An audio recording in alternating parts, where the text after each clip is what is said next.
Good morning everyone, 16th of June 2024. Last এক সপ্তাহ থেকে ব্লগ খুব ইরেগুলার হয়েছে, শরীরটাও ভালো ছিল না। আমি ইভেন লাস্ট 3 দিন ব্লগ করিনি, দ্যাট ইজ বৃহস্পতি, শুক্র, শনি। আজ হচ্ছে সানডে। আজ থেকে দেখলাম আমরা ফ্রেশলি ব্লগটা স্টার্ট করি। পুরোনো যে ব্লগগুলো আছে তার মধ্যে আজকেই দিলে পুরো শেষ হয়ে যাবে, আবার কালকে আজকে ব্লগটা হবে যেভাবে আমি ব্লগ দিই আর কি। তো তোমরা সব কেমন আছো? আমার মনে হচ্ছে অনেক দিন যেন তোমাদের সঙ্গে কথা হয়নি। আমি এখন আগে থেকে অনেকটাই বেটার আছি, যার জন্য আবার নতুনভাবে সব কিছু স্টার্ট করতে পারছি। তো আজকে রবিবার, তো আজকে আমি আর মালতী দুজনে বাজারে যাচ্ছি। কালকে টুকটাক মাছ আনিয়ে নেওয়া হয়েছে, বাট কিছু মাছ না হাটতলায় গিয়ে দেখে না কিনলে হবে না। সেই জন্য আজকে ফার্স্ট টার্গেট হচ্ছে ইলিশ কিনতে যাওয়ার। এবছরে ইলিশ আমি এখনও খাওয়া স্টার্ট করি। আরেকটা ব্যাপার কি হয়ে গেছে বলো তো, যেহেতু ভাতটা খাচ্ছি না, ইলিশ খাওয়ার ক্রেজটা অতটা নেই। আর ইলিশ খাওয়ার ক্রেজ এই বাড়িতে সবথেকে বেশি আমার। আমি না খেলে সেভাবে আনা হবে না। তো ভাতটা আমি খাই না তোমরা জানো, বাট ইলিশের সঙ্গে ভাত ছাড়া লাইক লিটারেলি অন্য কিছু ভাবা যায় না। তো সেই জন্য ভাবছি আজকে একটু খাবো, খুবই সামান্য। কারণ যদি ঠিকঠাক ইলিশ পাই তো ইলিশ যদি রান্না হয় ভাত ছাড়া জাস্ট পসিবল না ওটা খাওয়ার। ইলিশ খেতে আমি ভীষণ ভালোবাসি, তো ওটাই টার্গেট মেন। তাছাড়াও সবজি টবজি বাজার করে আনবো। তো চলো আজকের দিনটা স্টার্ট করা যাক। আর আই হোপ আজকের ব্লগটা তোমাদের খুব খুব খুব ভালো লাগবে।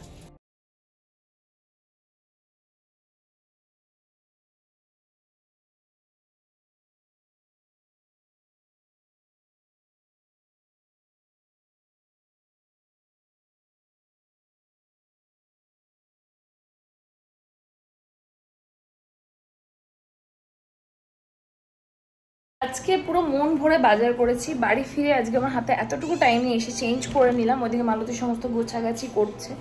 ও আজকে পার্লার যেতে পারছে না, কারণ প্রচুর বাজার এনেছি। হাটতলা থেকে প্রচুর বাজার করেছি আর কি। তো সেই সমস্তগুলো অ্যারেঞ্জ করছে। আর আমি পার্লারে যাচ্ছি একটা এমার্জেন্সি কাজ, যেটা করে এসে বাড়িতে বানাবো আজকে ইলিশ দিয়ে বেগুনের পাতলা করে ঝোল। আর ইয়েস, আজকে আমি একটু ভাত খাবো, কারণ ইলিশ ভাত ছাড়া সত্যি হয় না। সকালবেলাতেই তোমাদের বললাম আমি, ভাত ছাড়া ইলিশ জাস্ট ভাবা যায় না। তো ভাত খাবো একটুখানি, এসে আমি বেগুন দিয়ে ঝোলটা বানাবো। বাকি ও সমস্ত অ্যারেঞ্জমেন্টটা করছে। যেহেতু এমার্জেন্সি সেহেতু পার্লার যেতে হচ্ছে, নাহলে পার্লার স্টাফের আছে, বাকি কাজটা ওরাই সামলাচ্ছে। আর রবিবার তো একটু পার্লারে চাপই থাকে। এমনি ওরা পুরোটাই করে নিতে পারে, কিছু ক্ষেত্রে বুঝতেই পারছো, আগেও বলেছি তোমাদের একটু অসুবিধা হতে পারে, সেই জন্য আমার যাওয়াটা খুবই দরকার। তো চলো ফটাফট পার্লারে যাই, কাজটা সেরে এসে রান্না করবো। হ্যাঁ, তোমাদের সঙ্গে আরেকটা জিনিসও শেয়ার করা হয়নি। আজ সন্ধ্যাবেলা সৃজা আর রাজুদা আসছে, এমনি গল্প করতেই আসছে। তো আমরা ছোটো মতো বাড়িতে গেট টুগেদার তো না, একটু ডিনারের প্রিপারেশন করছি। তো সেটারও রান্নাবান্নার একটা ইয়ে আছে আর কি। তো সেটারও একটা ব্যাপার আছে। তো সেই জন্য আজকে আমাকে বাড়ি একটু তাড়াতাড়ি আসতে হবে। বুঝতে হবে, সব দিক একসঙ্গে ব্যালেন্স করার একটু ব্যাপার তো থাকেই। বাড়িতে আছে রান্নাবান্না এমন তোড়জোড়, মানে ইলিশ মানে একটা আরো ফেস্টিভ্যাল হয়ে যাচ্ছে ব্যাপারটা আর কি। তো যাই হোক, পার্লারে একটু সময় বেশি লেগেছে, বাড়ি এসে এই রান্না চাপাচ্ছি। আর ইলিশ ভেজে জাস্ট তুললাম। বেগুন দিয়ে ইলিশ মাছের একটা প্লেন ঝোল হবে আজকে, কারণ ওই মোটামুটি 700-800 গ্রামের যে ইলিশ ওইটা একটা নিয়েছে, আর একটা বড় ইলিশ নিয়েছে। তো আজকে ছোটো ইলিশটাই খাচ্ছি। আর ভাইও আছে, তো ওই ইলিশের তেল দিয়ে ছোটো থেকে আমরা খাই, কিন্তু ও আমাকে আজকে বলে আমরা ইলিশের তেল খাবি। তো বলছে কবে খেলাম মনে নেই, কি করে খেতে হয় এইসব করছে। তো যাই হোক, ইলিশের তেলটা অ্যাভেলেবল শরীর গেছে, ওটা তোমাদেরকেও মাখানোর সময় দেখো কারা কারা খেতে ভালোবাসো ইলিশের তেল দিয়ে ভাত, অবশ্যই আমাকে জানিও। তো আজকে ইলিশ একটা ব্যাপার বাড়িতে রয়েছে, কারণ আমরা সবাই মোরালেস খেতে ভীষণ ভালোবাসি। আমি তো ভীষণই ভালোবাসি। এই যে ইলিশটা ভেজে তুলে রাখা হয়েছে, এখানে বেগুনটা ভাজবো, এখানে আলুটা ভাজা হচ্ছে। এই বেগুনের ঝোলের রেসিপিটা তোমাদের জন্য শর্টসে দেওয়া থাকবে, অবশ্যই দেখো, আশা করি তোমাদের ভালো লাগবে। খুব প্লেন অ্যান্ড সিম্পল হয়, কিন্তু খেতে দারুণ টেস্টি হয়। এই যে ইলিশ মাছের প্লেন ঝোল একদম রেডি আমাদের। আজ একটু দেরি হলো, কারণ পার্লারে গেছিলাম, আসতে দেরি হয়েছে, নাহলে একটু আগে রান্না হতো। এবার আমি খেতে দেবো। কি কোনটা? শীতে কেন, গ্রীষ্মটা ভালো লাগে। দেখ না তোদের পছন্দের খাবার করেছি। বলছি মালতী মাছ, আমি জানতাম ঠিক মালতী মাছ। ভাতের মধ্যে দিচ্ছি ইলিশের ভাজা তেল, ঠিক আছে, সঙ্গে দেব অল্প একটু নুন, ঠিক আছে। আর দাও কাঁচা লঙ্কার আলু শুদ্ধ দাও। তেল আর চামচ দিও। তেল আর চামচ দিও। আলুটা কই? আলুটা আনছি, দিচ্ছি আলু সেদ্ধ।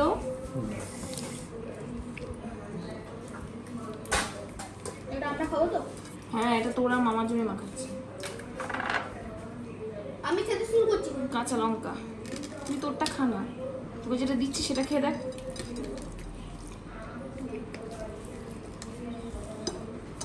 এরকম করে কাঁচা লঙ্কাটাকে ডলতে হবে।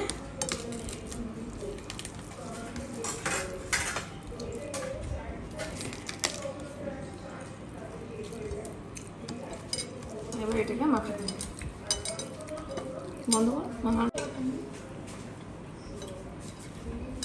এই যে এই হচ্ছে ইলিশের তেল দিয়ে ভাত মাখানো। সবাই জানে রেসিপিটা, তবু তোমাদের একটুখানি দেখিয়ে দেবো। চলো। অমনি করে ভিডিও করে সত্যি সত্যি মনে কেমন বল? ইউকে খাওয়ানো শুরু করাইনি এতদিন, এবার শুরু করবে, বড় হচ্ছে তো। বলো হাউ ইজ ইট? ভালো ভালো। মাকে খেতে ভালো লাগবে তো এরপর থেকে? সেটা একটু ঝাল লাগে। ঝাল লাগছে? একটু ঝালটা বেশি হয়ে গেছে নাকি? টেস্ট? হ্যাঁ টেস্ট। খাইয়ে নিজে খেতে বসলাম অনেক দিন পর। দেখো আমি তোমাদের সকাল থেকেই বলছি যে ইলিশের সঙ্গে ভাত ছাড়া জাস্ট অন্য কিছু যায় না, সেই জন্য আজকে অনেকদিন পর আমি ভাত নিয়ে বসলাম। একটু ভাতই খাবো, ভাজা দিয়ে একটু ভাত খাবো তেল দিয়ে মাখিয়ে, তারপরে খাবো ইলিশের ঝোল দিয়ে। এই গিল ফিলিংটা আমার থাকবে, কিন্তু গিল ফিলিং থাকলেও কিছু করার নেই, আমাকে খেতেই হবে, বুঝতে পারছো তো? এমন একটা জিনিস, কিছু করার নেই, জাস্ট কিচ্ছু করার নেই। দে না, যেটা খুশি দে না, অসুবিধা কি আছে? ওদের তো খাওয়া হয়ে গেছে, এবার আমরা যা খুশি তাই খেতে, কোনো অসুবিধা নেই।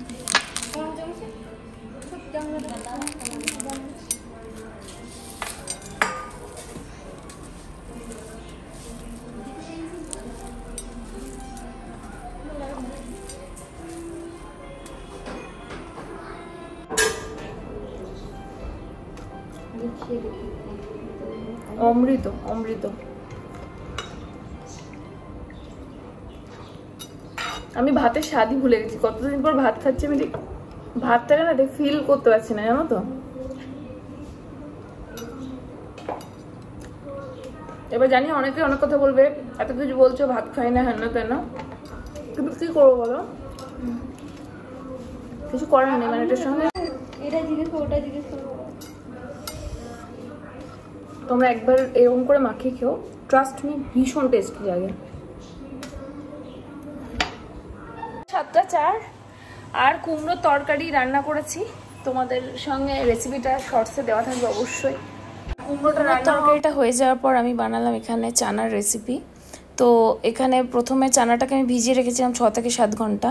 এরপরে সর্ষের তেলের মধ্যে দিয়ে দিলাম গোটা গরম মশলা, তার সঙ্গে দিলাম বড় এলাচ, আর এটা একটু ভাজা ভাজা হয়ে গেলে বেশ খানিকটা পেঁয়াজ বাটা দিয়ে একটু কষিয়ে নেব। এটা একটু কষিয়ে নিয়ে পরে যখন দেখব পেঁয়াজটা লাল লাল করে ভাজা হয়ে গেছে, তারপরে আমি এর মধ্যে দেবো 1 টেবিল চামচ মতো আদা বাটা, আর সঙ্গে দেবো 1 টেবিল চামচ মতো রসুন বাটা। এই সবটা খুব ভালোভাবে ভাজা ভাজা হয়ে গেলে এর মধ্যে দেবো 2টো বড় বড় টমেটোর পেস্ট। এখানে টমেটোর পেস্টটা ইউজ করো, তাহলে খুব ভালো হবে। এরপরে যেমন আমাদের ইন্ডিয়ান স্পাইসেস যেটা হয় আর কি, হলুদ গুঁড়ো, জিরে গুঁড়ো, ধনে গুঁড়োটা একটু বেশি দেবো, হলুদ গুঁড়ো 1/2 চামচ, 1 চামচ জিরে গুঁড়ো, 3 চামচ মতো ধনে গুঁড়ো, সঙ্গে দেবো চাট মশলা, আর সঙ্গে অ্যাড করবো কাশ্মীর রেড চিলি পাউডার। এই সব কিছু দিয়ে মশলাটাকে খুব ভালোভাবে আমি কষিয়ে নেব। তারপর দেবো একটুখানি গরম মশলা গুঁড়ো। মশলাটা কষানো হয়ে গেলে এই যে ভিজিয়ে রাখা যে চানাটা আছে ওটা দিয়ে ভালো করে কষিয়ে নেব। তোমরা তো একটা জিনিস লক্ষ্য করলে আমি চানাটা আগে সেদ্ধ করে নিই, আমি পরে সেদ্ধ করব কষানোর পরে। কষানো হয়ে গেলে দেখো এখানে একটা প্যানের মধ্যে আমি একটুখানি চা পাতা দিয়ে ফুটিয়ে নিয়ে চা পাতার যে জলটা এর মধ্যে অ্যাড করলাম। এটা দিলে কিন্তু রঙটা খুব ভালো আসে আর চানাতে ফ্লেভারটাও খুব ভালো অ্যাড হয়। আর এর সঙ্গে আরেকটা জিনিস অ্যাড করবো, সেটা হচ্ছে 1/2 চামচ মতো বেকিং সোডা। 4টে সিটি অবধি হুইসেলটা দেবো, তোমরা তোমাদের প্রেশার কুকারের সুবিধে মতো 5টা 6টাও দিতে পারো। এরপরে হয়ে গেলে দেবো কসুরি মেথি, আর একটা সাইডে ঘিয়ের মধ্যে হিং আর শুকনো লঙ্কা ফোড়ন দিয়ে ধনে পাতা দিয়ে নামালেই কিন্তু আমাদের চানা মশলা রেডি। স্নান টান করে এই জাস্ট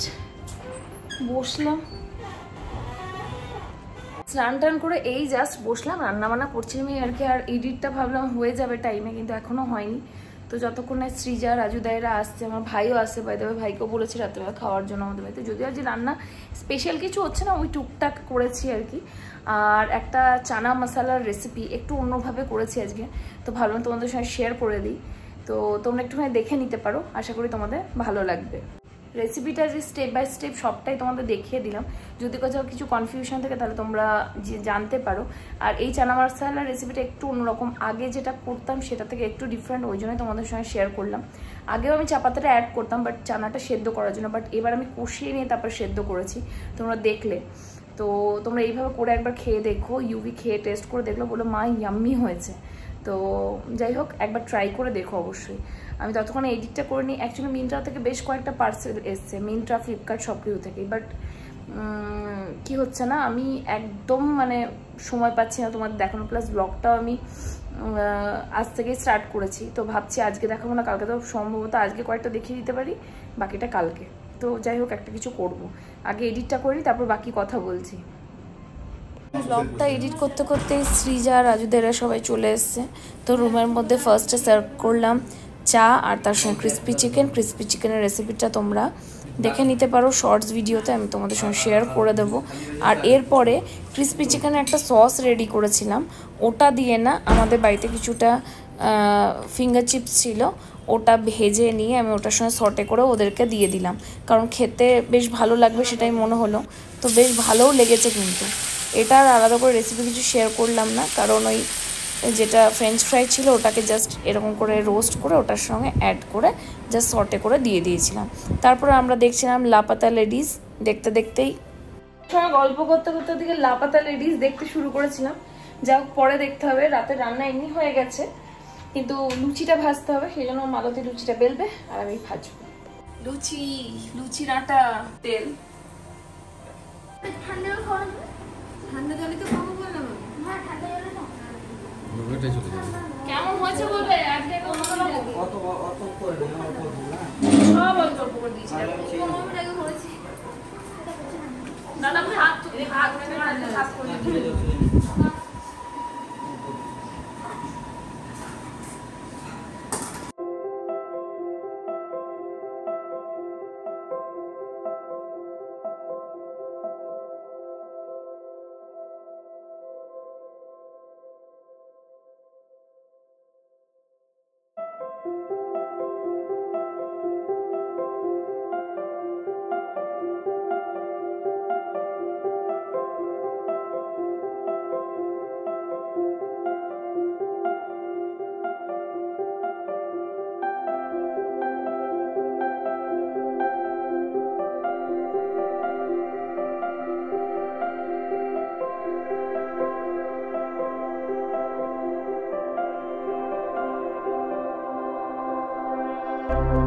শুতে শুতে প্রায় 12:30, আর ভেবেছিলাম আজকে তোমাদের অনলাইন শপিংগুলো দেখাবো, বাট দেখাতে সময় পাইনি। সৃজারা এসেছিল, ওদের সঙ্গে একটু গল্প টল্প করছিলাম, সবটা তো ব্লগে দেখানো সম্ভব হয় না। আর মোটামুটি আমার বাড়িতে গেট টুগেদার কী প্যাটার্নে হয় বা ব্লগটাও মোটামুটি কী প্যাটার্নে যায় সেটা তো আমরা মোটামুটি মোরাললেস বুঝতে পেরেছো। তো সেই জন্য আর বেশি কথা বাড়াচ্ছি না, ব্লগটা ছোটোর মধ্যেই হয়েছে। আজকে রান্না বান্না এইসব নিয়েছিলাম। চানার রেসিপিটা কেমন লেগেছে অবশ্যই আমাকে নিচে কমেন্টসে জানিও। আর কালকে ব্লগে তোমাদের দেখিয়ে দেবো যে ফ্লিপকার্ট আর মিন্ত্রা থেকে কী কী কিনেছি। বেশ অ্যাফোর্ডেবল প্রাইসে কিছু জিনিস কিনেছি, ethnic wire plus western wire. তো তোমাদের সঙ্গে শেয়ার করার জন্য ভীষণ এক্সাইটেড। তো চলো দেখা হচ্ছে আনাদার নিউ ব্লগের সাথে। Till then, tata bye, take care, সবাই খুব খুব খুব ভালো থাকো। একটা ফ্রক, এটাও লং এর মধ্যে, তো